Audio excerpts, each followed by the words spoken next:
20 anos atrás, eu fazia parte de uma mesa, numa associação.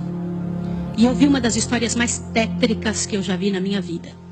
E pode ser que alguns de vocês já tenham ouvido essa história aqui entre vocês. E se já ouviram, vão lembrar comigo essa história com dor. Uma certa ocasião, numa igreja de um certo lugar no Brasil, uma mocinha pediu licença para conversar lá na frente, no microfone. Ela frequentava a igreja um ano e pouco. E ela pegou o microfone da mão da moça que estava terminando a escola sabatina e falou: eu tenho que contar para vocês um pecado meu. E as pessoas paralisadas olhando ela falar. E ela disse: eu quero contar para vocês. Estava ali na igreja naquela hora, o pastor se arrumando ali, ajeitando alguma coisa. A esposa do pastor com os 2 filhos, mais ali no lado da esquerda, da minha esquerda. E a igreja toda ali junta. Vocês sabem que entre a escola sabatina e culto a igreja fica bem cheia. E ela disse: eu tenho que contar o meu pecado para vocês. E o pecado que eu tenho que contar é que eu sou amante do pastor. Na hora que ela disse isso, a esposa do pastor desmaiou ali na hora. E os filhos correram para acudir. E o pastor veio para ela e falou assim: o que você está falando? Você enlouqueceu? Que isso, menina? Ela falou: eu tinha que contar, eu preciso resolver meu problema. Eu preciso salvar a sua alma. Eu preciso resolver você. Os danitas, eles sempre usam essa: cuidado, eu preciso ajudar. Sempre usam a palavra da ajuda, viu? E naquele momento a igreja toda ficou em alvoroço. Eu não preciso dizer que não houve culto. Não houve culto. Não conseguiram fazer o culto. A esposa do pastor foi levantada dali, foi levada lá para fora. O pastor não sabia o que fazer. Começou a dizer: irmãos, por favor, isso é um grande mal entendido. Ela dizia: não é, meu bem. Eu precisava dizer, eu tenho que salvar você e tenho que salvar a mim. E ela foi levada para um quartinho. A esposa do pastor foi atrás e começou a conversar com ela. E falou com ela. E foi um alvoroço muito grande. E ela disse: olha, eu vou te provar que isso é verdade. Nós combinamos que ninguém nunca ia saber. Foi uma coisa muito bem feita. Mas eu preciso te contar. E falou para a esposa do pastor. Prestem bem atenção no que eu vou dizer. Falou: só tem uma maneira de você me acreditar. Vem aqui.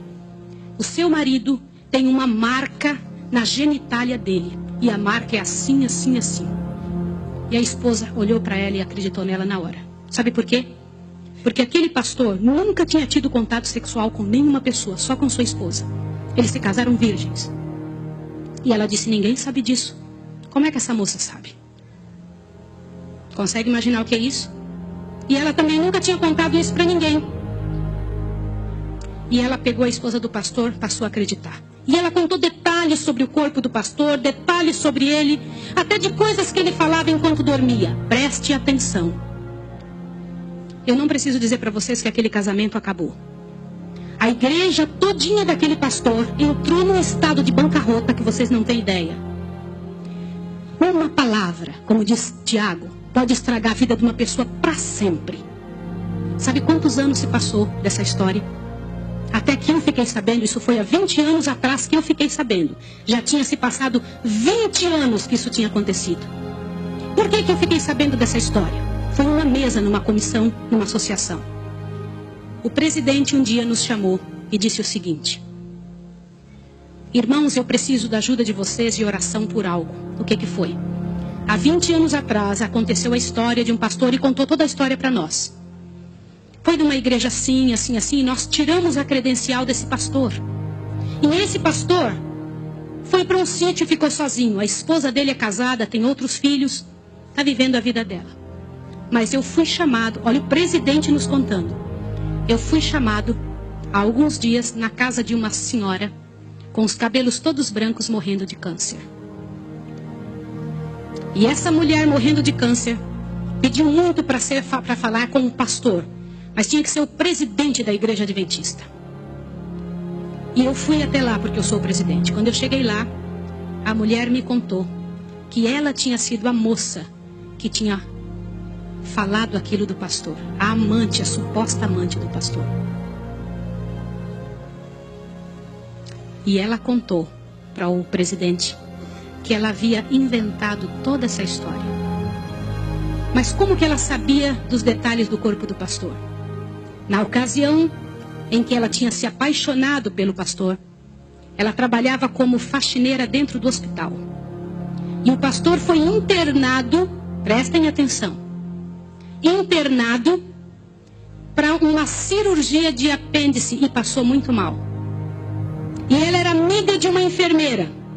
E entrou dentro do quarto junto com a enfermeira, destampou o corpo do pastor e olhou o corpo do pastor todo, durante o tempo em que o pastor estava dentro do hospital.